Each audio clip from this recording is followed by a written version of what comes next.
world's greatest Bronze Age Spider-Man podcast. I am your co-host, Mike Owl, and I'm not joined by Joshua Merval, but I am joined by G.I. Julie. Hi, I'm here. And Bex Luthor. Hi, I'm here. Somehow Josh got out of this one. Oh, He was like, you know what? No, thank you. Yeah. And I wonder why. What are we doing today? Yeah, he was like, my body, my rules. He said, no, I can't make my eyes do this. I can't make my eyes look at this. And I was like, that's fair. So yeah, if you've read the description, you know that we're here to talk about Morbius. Jesus. This one's been a long time coming. It's been delayed a few times. I'm sure everyone knows the story. We're not going to get into that. We're not going to talk about Jared Leto's behind the scenes antics because, you know, there's been enough said about that. We can't stand him. Anyway, so we're just going to talk about the movie. We don't really need to summarize it because I'm sure should we summarize the plot? Yeah. Do we need to? Okay. Yeah, of course. Okay, we'll do the 2-minute version, okay? Sure. So basically, and you guys jump in whenever you want. So we open up with Michael Morbius going to some island, right? To investigate something that's happening. He's taking bats from their home. Right. And then, and the reason he's doing this, we find out, is because he has an incurable disease. Yes. And we kind of flash back and we find out that, he was sent to this hospital when he was a little kid, and he met another guy also named Michael, right? No, his name's Lucian, but he calls him Milo. Milo, okay. I thought there was something in common about their names. Didn't they make a point of that? It doesn't matter. Well, his name is Lucian, and then Michael calls him Milo because the kid who was there before him's name was Milo. Gotcha. And he calls the kid who sits next to him Milo, regardless of who it is. It's implied that either they get cured and they leave, or they die. So it doesn't matter. So they become besties, and then Michael Morbius keeps doing these experiments. And then at the same time, there's someone else trying to... I saw it a week ago, I don't remember. Who are the bad guys? Why are they after him? I don't even remember. The bad guys are... They remember they got him on a boat?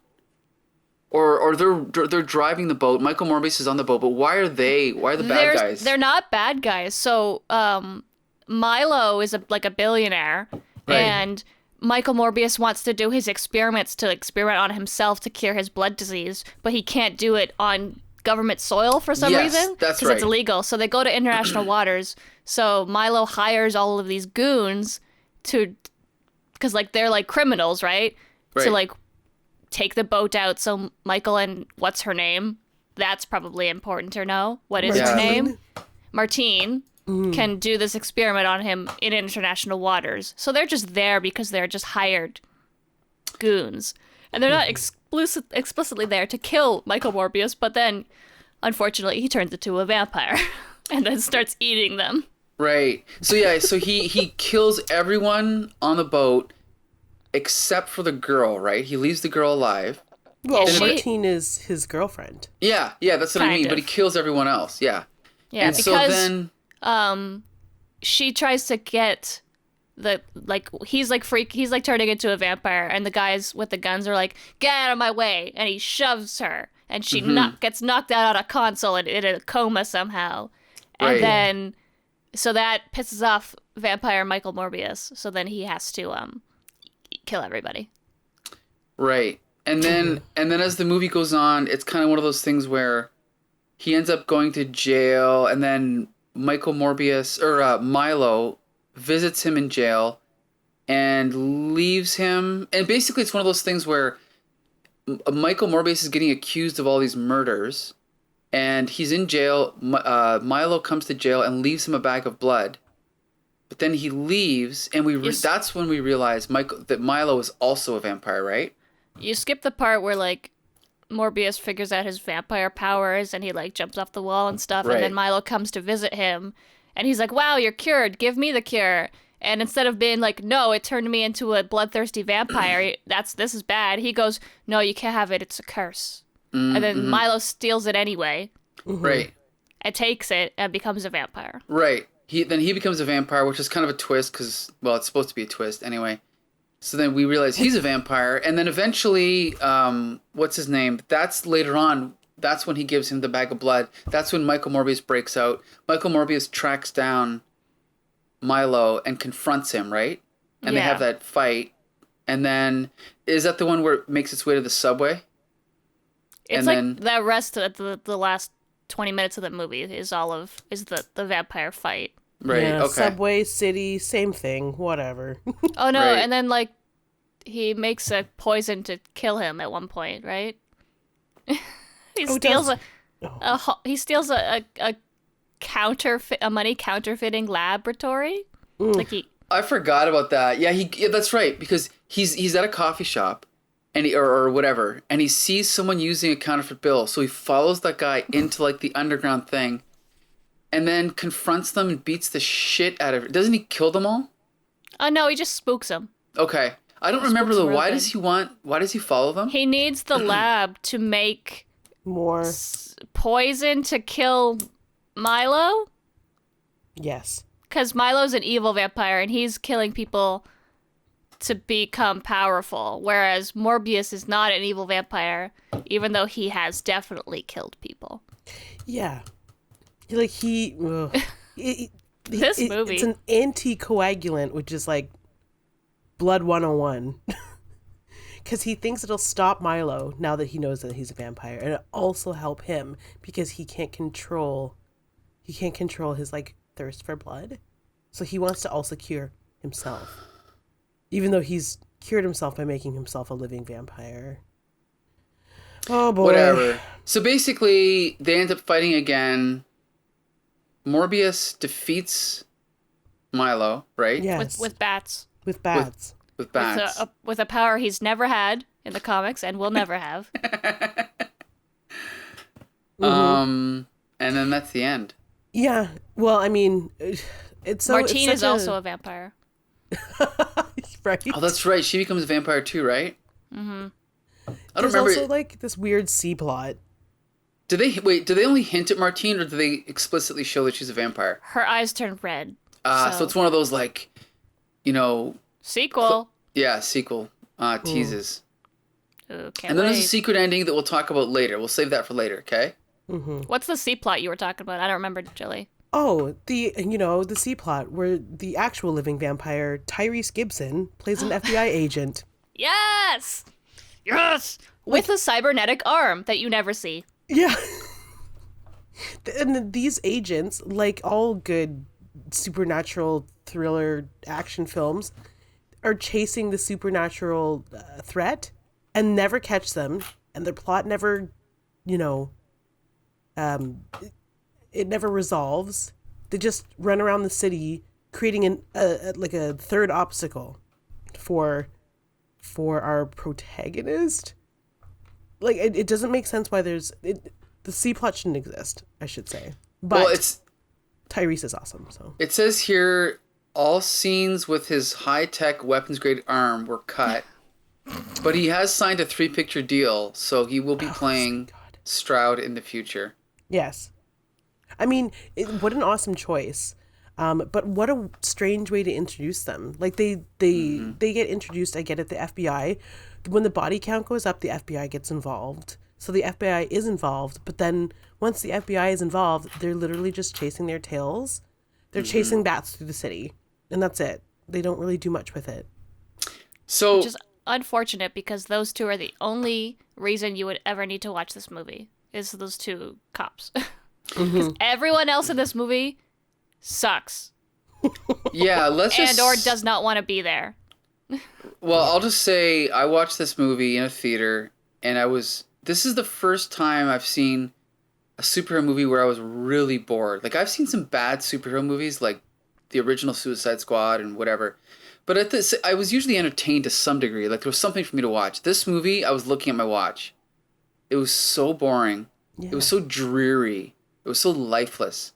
And for someone like Jared Leto, who puts so much effort into his acting, wow, I didn't see it at all. I didn't see anything from him. I think anyone could have played that role better than him. Which I mean, do you want to jump to the actors? Might as well, right? And we'll talk about everything else. Yeah, I thought he was let's get crap. right into it. Okay, what's that? I Okay, said, let's get right into that. We're as well. already tearing him a strip, so. Yeah, so Bex Luthor, what did you think of Jared Leto? Or is it Leto or Leto? Who cares? Okay. Is my thought process. If you're gonna make your production company wheel you around in a wheelchair to go to the bathroom because you're taking too long to go to the bathroom and it's delaying production because you're method acting, I don't care what your last name is. Yeah.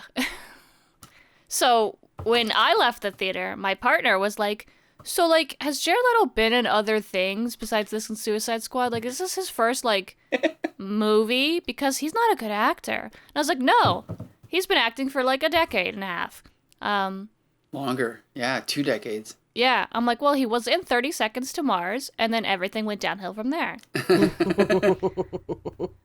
Like, how are you going to say you pretended to have a blood disease and then give this performance? Mm-hmm. What a yawn fest. Like, It's so disappointing because he won an Oscar for Dallas Buyers Club playing like a member of the queer community, and he was really good at it. Mm-hmm. Like the role was really good, but again, they could have just had someone from the queer community play a potentially trans woman, non-binary, right, that's who he was drag in queen. that movie. Yeah. That movie was plagued with a lot of straight dudes playing queer people. Yeah. But at least this one wasn't offensive to me. It just was offensive Yeah. to me. It wasn't offensive to me as a queer person. It was offensive to me as a moviegoer. and a sometimes enjoyer of Morbius. Yeah. I mean, all of the things are there to make his character really cool. But he was literally sucking the life out of it. Yeah. This movie is lifeless and joyless. Vampires are cool. Hello, Edward Cullen. Blade, Yeah, the two coolest guys we know. exactly. And like, the whole like blood disease thing, all of this stuff is like really cool. He's trying to cure himself. He has this cool backstory where you know what I mean? All the parts are there, but for some reason, it's just DOA. The thing is, sometimes we forget that the directors of these studio films at one point probably made good movies, right? They probably started out independently. They probably have a passion for film. And so I guess this director is taking it to heart that people are hating this movie. So I do feel sorry for him. But you just look at it and you go, yeah, it's like you said, Jolie, there's pieces. Like at the opening flashback, when you see him in the hospital bed with the other kid, I'm sitting there thinking, okay, this could be good. This could go somewhere. But it just feels like there's something weighing it down. There's a big black cloud of boringness and lifelessness, right? Just hanging over the whole movie. And I think, I don't know if it's just Jared Leto, but I think the key thing about him, and this is why he's so unwatchable on screen, there's a lot of talk about method acting. We're not going to get into that, but his type of method acting, the problem is all of his attention is focused on himself. So when you're watching him on screen, all he's thinking about is like, what would I do in this situation? Because I am this vampire, and this is what I would do. But he's not reacting to what's going on around him. So to me, he becomes boring. I'd rather watch someone who's like in the moment. Like even for someone like Jennifer Lawrence, who's completely mainstream and she's super popular, but she is a good actress. But she does not get into the character. She said, I don't even think about the character when I go to the snack stand. Like she's on the screen, she says her lines, and then she leaves. But look how engaging she is on screen, right? Because she's in the moment. This guy's not in the moment. The fact that he has to be, like you said, pushed around in a wheelchair to go to the bathroom. He walks with crutches for the... Yeah.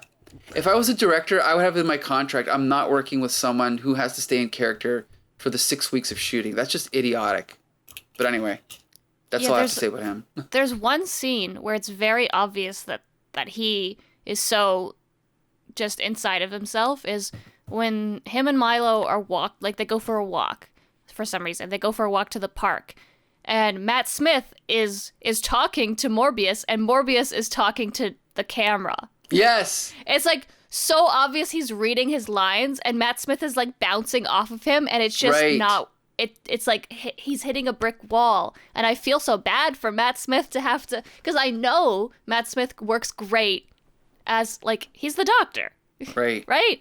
Yep. So, and like honestly, Matt Smith is also like it seems to be having fun with the character. Thank God somebody was. Yeah. But yeah, Well, it was just like. yeah. Oh, sorry. Go ahead. Oh, no. I was just gonna say it's just so obvious that like one person is acting in a movie and one person is acting by themselves. Yes, Yeah. that's the key. Speaking of Matt Smith, should we move on to Milo Morbius? Yeah, let's jump to him. Because he is probably the most redeeming vampire of the two. This movie was boring, but he's always like a joy to watch. Mm-hmm. And like, he has actual stage presence. Whereas like, well, again, you can see Jared Leto in himself. He's a visual representation of like what every actor fears. And I don't think he realizes that, and he might have to learn that harsh reality after this terrible movie. But anyway, Matt Smith, wonderful presence. There's like a golden glow or aura about him as he acts, and he's a vampire, and he's making it interesting, and he's making it good. He can deliver lines. He's also a phenomenal actor. I don't know. He's the better of the two, and it makes me wonder if he was Morbius, if this would be better. Yeah, 100%. 100%. Yeah, like, do we even need two vampires to play off each other to create conflict? Not really. Well, and this is the problem with the plot with Sony, is they own all these Spider-Man villains, so they want to make spin-off movies, but they don't have Spider-Man, so they have to make them kind of the hero, right? Like with Venom and now with Morbius. So then they have to create a villain. So then in this movie, what's his name? Milo, whatever his name is. Apparently he's sort of based on a character in the comics, but they changed the name. So yeah, it's the crown, the hunger. Right. So it's kind of like, okay, they used the comics, but not really. But yeah, we didn't really need this guy. Like, maybe it would have been better. Okay, let's just imagine Matt Smith plays Morbius, and maybe it's just the FBI guys chasing after him, and there's no other vampire, right? Maybe that's the movie. I mean, would that have worked? I don't know, but you're right, though. That's the problem with these villain movies, is they're taking characters that are bad guys. And, like, yeah, Yep. Venom is not so much a bad guy anymore, and Morbius is kind of like, he's not an anti-hero, but he doesn't start off a bad guy. But like, if this movie was about Michael Morbius turning into the living vampire, and then he's killing people, and then we shift to the focus to the FBI agents who have to stop him, like, it could have been interesting at least, but they have to make these bad guys into the main character, and he killed a lot of people on that boat, and I was upset, and he got no justice for that. Like, he's like, yeah, but Matt Smith is killing people for fun, and I'm like, you killed people. You killed people. Mm-hmm. Right. You're not a good guy. And apparently, the story goes that Karen Gillan urged him to join the cast, and he didn't want to, but he also saw who the director was and was like, sure, I'll get involved. I don't even know what this guy's done. And not a lot. He's Matt Smith has so much fun. He's like a foreign he's done a lot of foreign film, like Brazil. Okay. Yeah. Nothing that I've ever seen. I've never seen anything he's done, yeah. Well, the thing is, now here's the problem though, is that even Matt Smith, when he was, you remember the scenes of him alone in his apartment when he's like dancing and all that? Love it. So it's great. He's having fun. But it's, again, that black cloud is there of, I don't know if it was the music, the editing. It's almost like he wanted to be in a fun movie, but the movie wouldn't let him be fun. You know what I mean? It's like it was holding him back. So it's like he is outside the movie, so it doesn't really fit. It doesn't. The tone is all wrong, you know. Whereas if you look at a movie like the Blade movies or say Ghost Rider, everyone hates the Ghost Rider movie. I own it on Blu-ray. The Ghost Rider, the first one is not a great movie, but it has moments of genuine humor when I'm laughing out loud. Like, do you remember the scene where Nicolas Cage as Johnny Blaze is like drinking an entire pot of steaming hot coffee, and then there's another scene where it cuts to him and he's listening to the Carpenters, like, and then Eva Mendes when she's in the bar and she's being stood up. There's some genuine moments of levity in that movie, but this movie, whenever they tried to have it, it's like it stuck out like a sore thumb, so it didn't work for me. You know, even though I know Matt Smith is funny, it just felt like it didn't work for me. I think the big thing is for those older like superhero movies, they were just genuinely trying to make a good movie, right? Right. And then this one, I'm sure the director was at one point trying to just generally make a good movie, and then Sony comes in and is like, you gotta do this, you gotta do this, you gotta do this.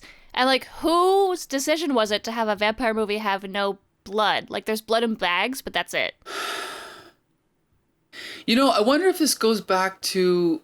Okay, so we've been reviewing the Spider-Man cartoon, the 90s cartoon, on our podcast, and I didn't know how much of that influenced the movies. Like, for example, the portrayal of...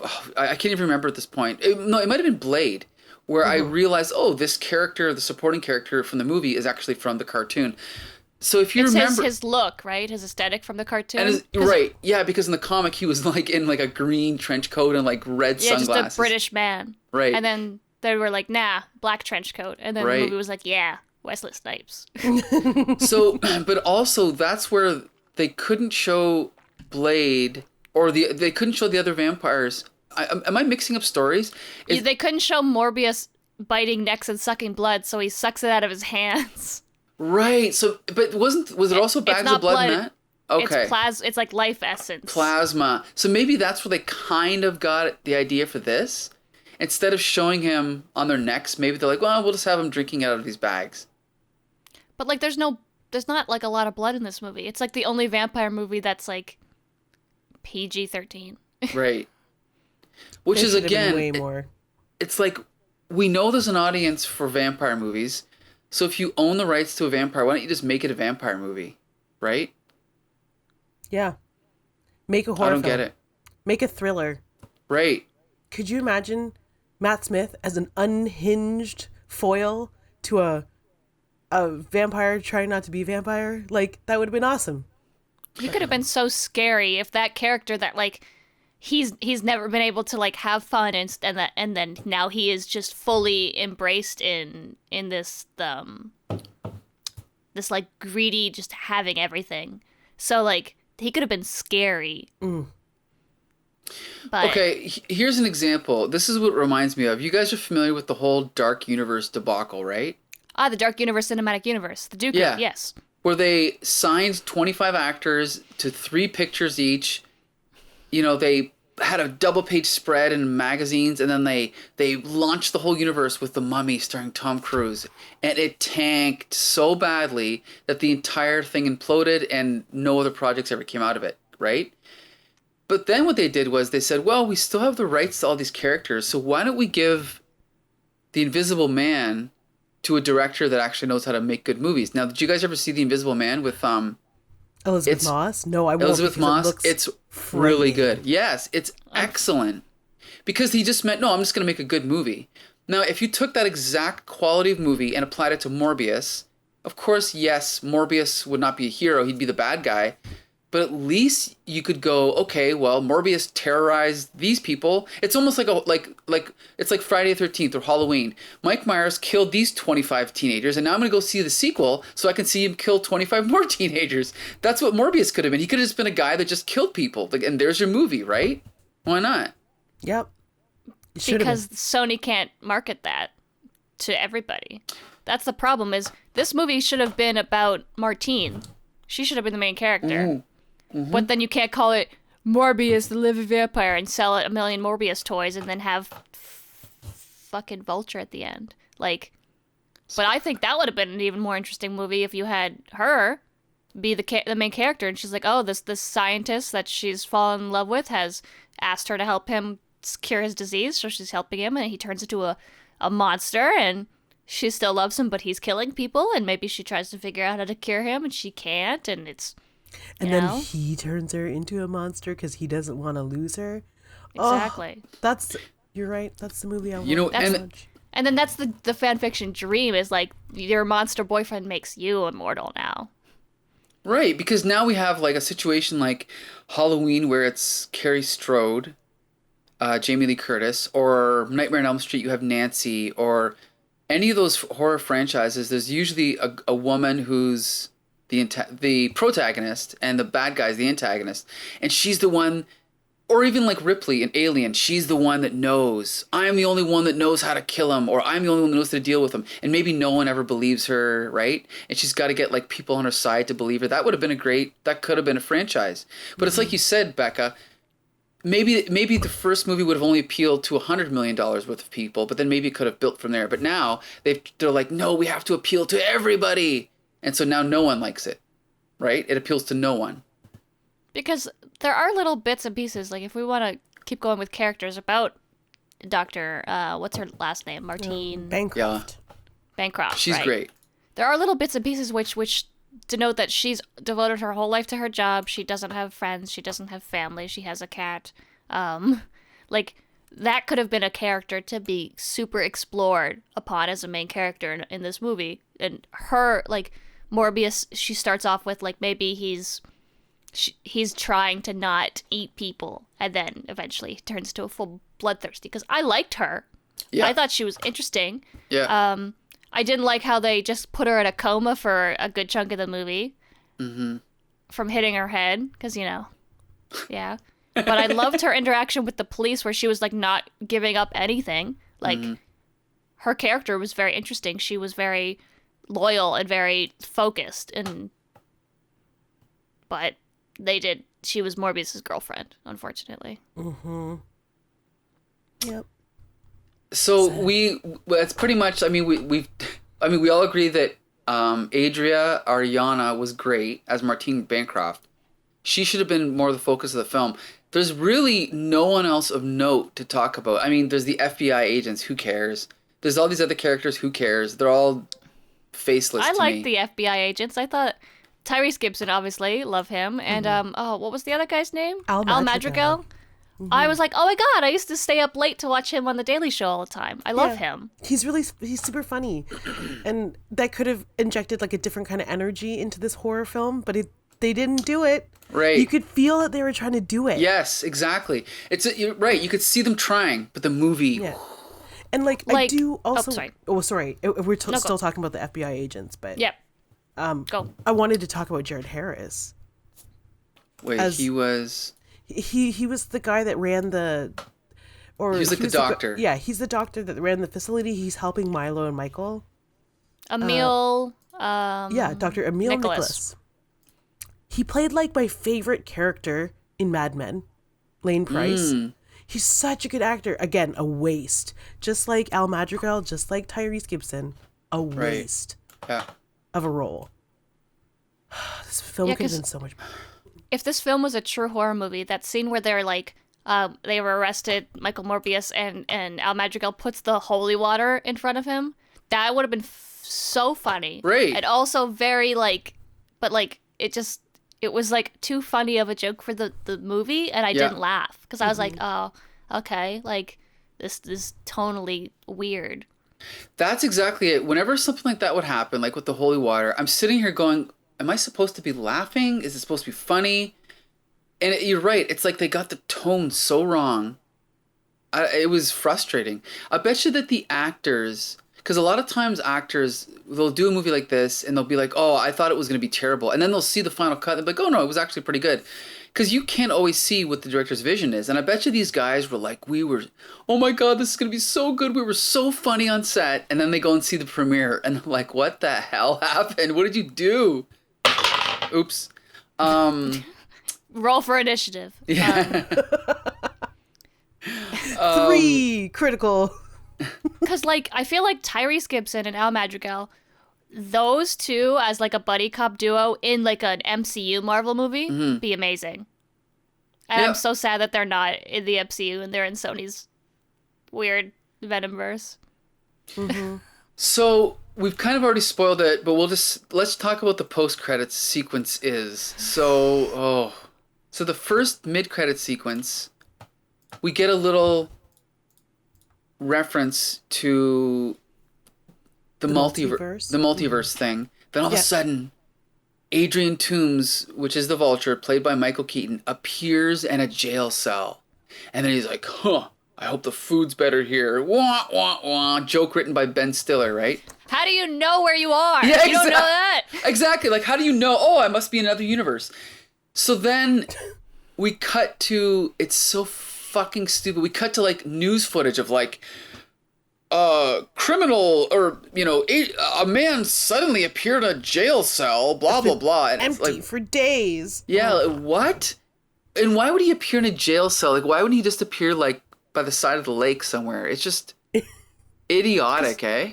He was transported from the jail cell in the MCU that he was in to the jail cell in the Sonyverse.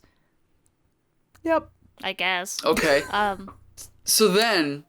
Oof. Okay, so this is the not as bad mid-credit scene, because the next one is the worst thing that's ever happened to me. Do you want to explain the last one then, Becca? Explain the final one. Okay, so living vampire Michael Morbius is driving a car, for some reason, in the nighttime. Because he's not just spent the entire film flying. Yes, he can fly. We've determined that. But okay, we're driving a car. I guess there was some sort of Honda sponsorship. To this the weirdest of just random field where there's like an old decrepit house, and Adrian Toomes shows up, but not Michael Keaton. It's just like the new Vulture suit, and it's definitely 80-yard voices in there because Michael Keaton was available for one day, and he shows up and he's like, "Hey, Michael Morbius, it's me, Adrian Toomes the Vulture. We gotta team up, form a team. I hear this Spider-Man guy. I don't like him." And that's what happens. And I'm like, huh? So, but who's Spider-Man? That's what I mean. He lands and he says, "I don't know why I'm here, but I think it's got something to do with Spider-Man." What? And Michael Morbius doesn't go, "Who's Spider-Man? Right. Who are you? What do you mean?" Okay. What team? A team of who? For what? Where'd you get and that why? suit? It's okay. Let's just back up for a minute here. If we wanted to introduce the Vulture into this universe, couldn't we have shown for example, if to make it simple, imagine Michael Keaton just pops up in the middle of whatever, New York or something, and he realizes, oh my God, I was just in jail, but now I'm free. What am I gonna do now? And we could just, maybe he could look at a newscast and he could see Morbius, or he could see something, and all you have to do is suggest, oh, this is what he's thinking. Or maybe, I don't know what, just the fact that he's free is enough, right? If you have a criminal and then all of a sudden they're free, you kind of go, well, they're probably gonna commit more crimes. But instead they have him explain everything. Well, I don't know why I transported to this universe, but it probably has something to do with Spider-Man. Cut all that shit out. Why do you even need that garbage, right? How does he know he's in another universe? Right, exactly. You're right. Yeah, because the whole thrill of movies like this, either time travel or multiple dimensions, is when the character picks up a newspaper and goes, oh my God, I'm in the past. Or they pick it up and they go, oh, President Al Gore or whatever. There's something different about the universe where they realize they're in another dimension, which is cool because then you're kind of along that journey with the character. But in this, it's just all talking heads and bullshit. Anyway, I thought that, it's been said that this is the worst post-credit sequence ever done, and I agree. Jolie, what do you think?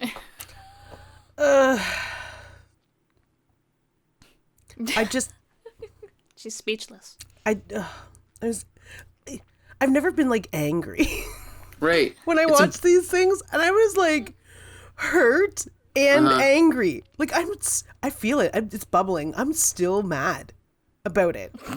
I'm mad. What the fuck? It's just so embarrassing, eh? Yeah. The writing's embarrassing. Does one I feel like Jared Leto had too much pull about everything, And I feel like just because he had, like, you know, this Oscar crammed up his ass, like, everyone feels like they gotta listen to this guy. Did he have anything to do with this? I blame this end credit scene on him. I don't. I can't imagine it was anything other than like horrific studio interference. Yeah. Like I feel so bad for the director to have to have filmed this part. Right. Like everyone on set was probably like, "What are we doing?" Mm-hmm. And Poor Michael Keaton. Yeah, he's I know. He's in a booth saying these lines, knowing that they're stupid sounding. And he's just counting his dollar bills and he does not care. Yeah. He's like, oh God, I can't wait to move to the DC universe. This is horse He's shit. like, yeah, because he probably doesn't give a shit. He's like, I get to be Batman again. Who cares? Yeah. He's like, You know oh, what? yeah, that's right. And I'm just, I'm brainstorming in my head. Okay, what would be a cooler way to do this? Now, imagine if they showed Michael Keaton as Vulture in his universe, and then maybe they showed Michael Keaton in this universe, and we establish that Michael Keaton is like a good guy in this universe, and he's a businessman, he's successful, and maybe Michael Keaton, good guy, is about to go on stage and do a speech, or he's at a board meeting, or he's doing something, and then we see the multiverse thing happen with Doctor Strange and Spider-Man for like 1 second, so we know that something's gone wrong, and then we all of a sudden flash, and we see that the Michael Keaton in the other universe is like, why am I in jail? And then the one in this universe, who's like a businessman and successful, is like looking around and we realize it's the evil Michael Keaton now. Wouldn't that be more compelling? To be like, oh no, look, the two versions of Michael Keaton have been switched. Like, wouldn't that be a more compelling premise? To be like, oh, now I gotta see what happens next, right? But I think they wanted to fully take him out of the MCU. For some reason. They still could have if we did it this way. I'm just trying to think of a way that... That's a lot. I mean, it's better plotted than this movie. It's definitely better. The 5 seconds it took you to think of that is definitely better. Mm-hmm. But I like the whole idea of maybe he does find himself in this universe as like a completely different person. And then you can go from there. But I also do like the whole he sees maybe Morbius in a news clip, in a television, in a pawn shop window. I don't know, like something. And he sees something that gives him a clue as to like this universe not being his. And then it just ends, because that's the thing with end credit scenes. It's mysterious. Not over explaining bullshitty garbage just in case there isn't a Morbius 2, you know? Right. And I'll tell you, going back to like early days of the MCU, when at the end of Iron Man, what was it? It was Nick Fury appears. Fury. Then at the end of the Hulk, Iron Man appears. Right. So he talks to Thunderbolt in the bar. Right. Just these little things. And then was it the first Avengers movie that the post-credit sequence was Thanos, right? I think. Yes. It was just his face. When he turned around, I screamed like a 10-year-old girl. Like I sounded like Abby. Like I was so excited. I couldn't believe it, right? And that's what She saw a dog. Yeah, exactly. When Abby sees a dog. It's like if they just would have had a hint of one frame of the Vulture, that would have been better than what we got. Because then you can use your imagination. Why is the Vulture here? How did he get here? What's he going to do? But instead all this exposition just ruins it. Yep. And like my biggest thing is you have established that Morbius and Venom are in the same universe. Why wasn't he in the post credits? Yeah, good point. Like are they in the same universe, or do they know each, like okay. Why? I just wanted to know. I would have liked to see them maybe have an interaction. This brings up another problem. The trailer for this was terrible. One of the thing I hated the most in the trailer was when Morbius, the guy says, "Who are you?" And he says, "I'm Venom." And then he says, "Just joking." It's your old pal, Dr. Michael Morbius. Well, in the movie, it was like a different take. Did you notice that? Yeah, he doesn't say that. Oh my God. And I remember we got into this debate with Josh, and he's like, "Oh, I'm fine with them including scenes in trailers that are not in the movie." I am 100% against it. Well, because a lot of the time these trailers get rushed out and the movie's not done yet. Right. Right? So that's the big thing, is they probably ended up. See, but the Morbius does. It's not fair, because they ended up cutting that line, but they didn't cut anything else in this movie. So Right. I don't give them that. But there are some trailers that like the teaser trailers where like the visual effects aren't even done yet. Right. Or like they just want to get footage out for Comic-Con or something, and then that doesn't end up being in the final cut. I don't mind that as much. But when it's like your theatrical trailer and the movie's coming out in a couple months and the movie's done and then the trailer doesn't have stuff in it, it's like, okay, well, why? Or if the trailer has too much in it. Like, just Right. don't put your major plot points in the trailer, and then you don't have to have stuff that's not in the movie in the trailer. Exactly. And really, and this is the thing is, at some point, when you're talking about a franchise like a superhero franchise, especially something like, say, Batman, the first or second trailer of The Batman was so good. It was universally acclaimed. And then the next one, they started to give too much away. And I feel like, look, everyone knows who Batman is. Everyone's going to see this. All you have to do is sell us on the style. And you go, oh my God, look at him, the upside down shot and bulletproof clothes. You don't need to give it. No one's going to sit there and be like, I'm kind of on the fence about the new Batman movie. Oh, he's investigating the bar. What? Nobody cares. They just want to, it looks cool. Now I'm going to go see it, right? And I think the same thing is with this movie. The trailer said too much. The movie said too much. The post-credits said too much. I don't know. It's like they screwed it up every step of the way. So, just while we were discussing, I was doing a little bit of reading because I'm honestly really confused about the first post-credit scene, which is not the worst one. And apparently, they were using the reason why he hears a newscast. Is because it's a dailybugle.net newscast, which places it in the No Way Home universe. I was like, really? This is the cheese string that you want to stretch? This is insane. I was like, you know how post-credit scenes are like, they give you enough Easter eggs that it's interesting and fun of a hunt? This is stupid. Yeah. I hate this. Oh. Well, Still also, so mad. we haven't mentioned we'll just quickly mention the writers of this film are Matt Sazama and Burke Sharpless, whose previous credits include Dracula Untold and The Gods of Egypt. Now, I saw Dracula Untold. I did not like it. Gods of Egypt is a bad movie. I can imagine. Oh, they also contributed to the Power Rangers reboot, which was like, okay. Hey, Okay, don't you do it. Don't go there. I like the Power Rangers movie. But let's talk about The Last Witch Hunter starring Vin Diesel, which was garbage. Okay. Okay, but that is a Vin Diesel passion project. Yeah, it is. Yeah. So, Passion project. look, Vin Diesel loves two things. He loves going fast in cars, and he loves hunting witches. And also being really awkward in interviews. Yeah. But yeah, Gods of Egypt was definitely bad. That's the movie where all the white guys play the good gods and all of the not white guys play the bad gods. Yeah. Shout out. Terrible. So, I guess I just wonder, the fact that they hired these guys to write this movie proves that I think Sony is in the position with superheroes where everyone else was in like 2005. When they were treating superhero films like schlock action films, right? X-Men. Yeah, like X-Men and like we said, even Ghost Rider and Elektra and Daredevil and Fantastic Four, those were all schlocky, crappy action films.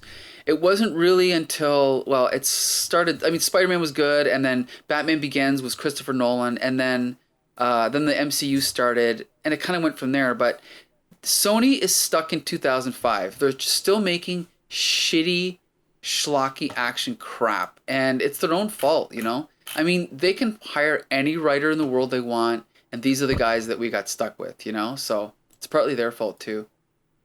Well, I think they just have these properties and they're just making money. They're just making movies to see if they can maybe ride the coattails of the MCU and make some money.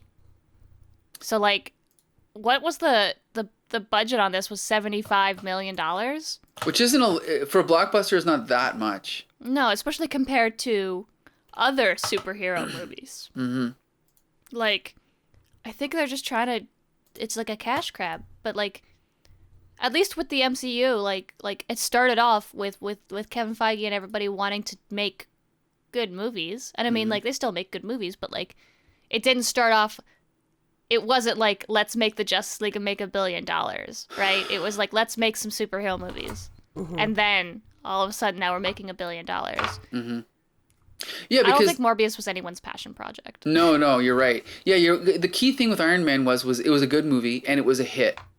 And they basically, from my memory, Iron Man came out, and the next day is when they signed all these sequels. Like, okay, Sam Jackson, 9-picture deal, blah, blah, blah. So with all of these planned universes, first you have to have a good movie.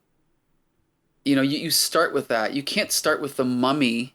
You don't start with the universe, then put out the Mummy. You have to start with the Invisible Man, and when the Invisible Man's a hit, then you go, okay, what now? Maybe we can spin something out of this. That's how you do it, right? But they're doing everything backwards. So I don't know. I guess my final question is what is the future of the Sonyverse? Like, are they going to keep going? Are they going to make Kraven the Hunter? Like, what do you guys think is going to happen? Right? What's that? It's in production, right? As far as I know, yeah. But like, aren't they doing Kraven's Last Hunt? That's what they're saying this movie's based off of? How? Without Spider-Man. It's just, that's what I mean. We just read that, and it's just like, the whole thing is this poem about how much better than he is about Spider-Man. Mm-hmm. I'm sure that's what they'll do. They'll try to do it with a different character, but it won't work. No, it'll be garbage. And then, what's his face's career will be down the toilet. Anthony Taylor Johnson. Oh, is he playing Kraven? I believe so. Yeah. I'm gonna look that up. Kraven, yeah, he was right. Aaron Taylor Johnson. Quicksilver. I apologize. Yeah, I'm looking it up right now. He was already Quicksilver, right? Yes, and he was also Kick-Ass. Right. Oh, great. Anyway. Russell Crowe is in this film. That should be good. Ah, my favorite. Can't stand I him. loved him in... Anyway. All I can think about is him in Les Mis pissing me off. Oh, my God. Okay, we'll leave it at that. So let's give recommendations. I do not recommend this film.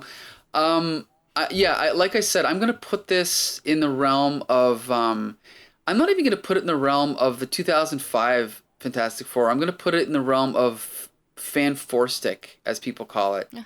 The reboot from 2015. This is just a bad movie. G.I. Jolie, do you recommend this film? If you hate yourself, sure. Mm-hmm. I hate myself, and I didn't like it. Okay, you're right. No, I don't. Just don't waste your time. If Jared Leto pisses you off, this is also going to make you angry. Oh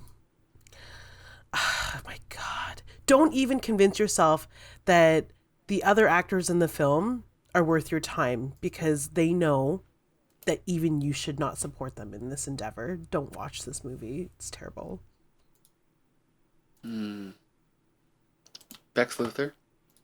Fun fact about Morbius and Fantastic Four, same cinematographer. Not surprising. They both look shit. But, unfortunately for them, I would much rather watch the original Fantastic Four than this. At least that movie is fun. Yeah, I agree. Is it a great Fantastic Four movie? No. But it's funny in a way that it doesn't intend to be. It's... I can see what's going on in that movie. Just 100% less bats. There's no bats. The scene in Batman Begins where he calls the bats to aid him, like, way to rip that off. And like do it so much worse. Right. But yeah, no. Who saw this movie? Just the people who were reviewing it, right? Just the nerds who wanted to shit on Jared Leto. Nobody's going to see this movie. Nobody cares about Morbius. Nobody cares about Jared Leto. Nobody cares about recommendations. Everyone just wanted to make fun of this movie, and then we did. And it made a couple $1 million off of that, so... I wish I could make money off of people making fun of me. Maybe one day we'll make money on this podcast. Anyway, okay. I guess we'll leave it at that. So you can hear every episode of Here Comes the Spider-Cast at www.comicbooksyndicate.com. Each week we review a chronological batch of Spidey comics. And we review the 90s cartoon, and we review all the Spidey movie spin-offs. So be sure to join us every week, every Monday. I want to thank G.I. Jolie and Bex Luthor for joining me. You're welcome. And speaking Josh of got out of royally, this one. He's like, nah, I didn't see Morbius. Sorry, guys. I do no not blame thanks. him. He paid for a ticket and still didn't see it. Anyway. That's supporting the arts and also saving your eyes. So, yeah, on that note, until next Monday, see you later.